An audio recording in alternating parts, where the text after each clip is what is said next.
Salut à tous, c'est Nicole et on se retrouve pour cette première partie du tutoriel sur les bases de données MySQL. Donc ici, je vais vous montrer comment créer une base de données et comment s'y connecter. Donc on va toujours utiliser le programme Web Server. Donc si je clique dessus, vous voyez ici phpMyAdmin. Donc on va cliquer dessus et là on va arriver sur notre zone de contrôle des bases de données. Donc on va créer une nouvelle base de données en cliquant ici. Ici, on va mettre le nom, on va mettre tutoriel par exemple. Créer.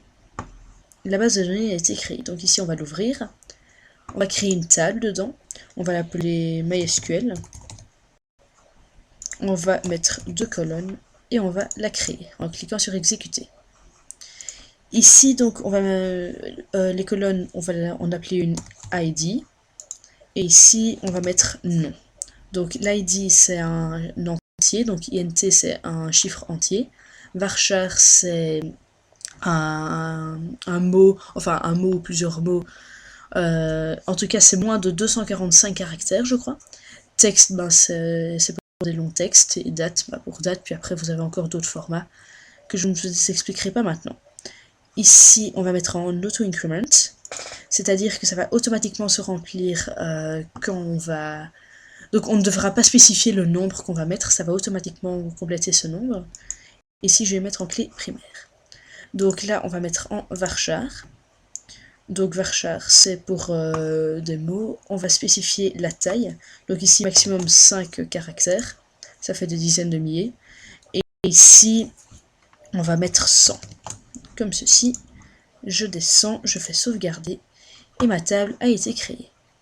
Donc, ici, on peut constater que la table est vide. Et pour la remplir, ça fera l'objet des prochains tutoriels.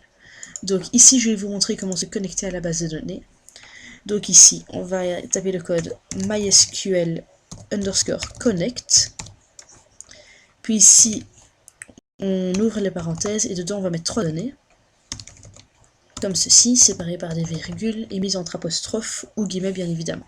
Donc ici, on va mettre localhost parce qu'on est en local. Là, on va mettre root. Et ici, on va rien mettre. Ici. Parce qu'en fait, c'est pour mettre le mot de passe. Mais vu qu'on est en local, il n'est pas utile de mettre un mot de passe. Par contre, si bien sûr vous hébergez votre site, alors là je vous conseille de mettre un mot de passe parce que sinon votre base de données sera très vite craquée. Enfin, pas craquée, mais hackée, pardon. Donc ici, on a commencé à se connecter à la zone phpMyAdmin. Maintenant, on va choisir la base de données. Donc mysql_select_db pour database, base de données, entre parenthèses, et ici, une seule donnée, c'est le nom de la base de données. Donc, à ne pas confondre les bases de données et les tables. Donc ici, on a la base de données tutoriel, et dedans, on a une table MySQL. Donc ici, on met la base de données, ici, tutoriel, comme ceci. Donc ici, si j'actualise, vous pourrez constater qu'il n'y a absolument rien.